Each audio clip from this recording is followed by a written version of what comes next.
Hello from Slovenia again. Today will be a little different video.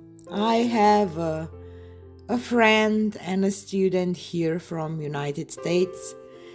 Uh, Hello, Rozzi. So she brought me a ton of paint and toys to play with, and we decided that we will try to play with this. I don't know the name. It's for shots, and it's kind of like a waterfall that flows into the cups that are on the bottom, but I didn't use cups, obviously. I just want to paint to drip through those leads that are there. But paint just didn't want to drip because we didn't remove a thing that we had to. We did eventually after that and did another experiment and video that you will saw on Friday. So basically I just pour my paint in because we thought that we have to fill it up to the one point and then it will start flow out, but it didn't. So I will just tell you about the colors. I have Naples yellow light, I have aqua flash, I have 24K gold, I have Naples yellow red, my pearl white mixture, and red violet. Those are the colors that we are using. And because we didn't do this right and paint didn't flow out, I decided that I will just do wandering straight more from this big cup that it's on top, because it just, I don't know how we thought, but it just didn't work. So you will see that I just layered and layered and layered, and we were watching and watching and watching, and nothing happened. So yeah, I decided to do that wandering straight pour, and it turned out amazing. I really like it, so make sure that you will watch till the end and the close-up, because it's really beautiful. And as I said, on Friday I will show you the dried results of this one and the one that we did with the whole dripping thing that worked.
is a close-up, and I really love this painting. I'm in love with this part. I love it. I love this part. You see all these fingerlings with aqua flash, that it will turn out amazing when it will be dry. I love this part. And I love the whole composition. I struggled a little bit with this part, but at the end I really love the composition too. Because this green part with gold, it's gorgeous too. Gorgeous. Just, I said to my friend that it's here and bring me that tool to play with, and the friend who chose the colors with me for this, because we did flowers today, I said that maybe this is one of my favorite paintings ever, because it is, because I know it will dry gorgeous. Yeah, so stay tuned for the dried results on Friday. Thanks for being here. Bye.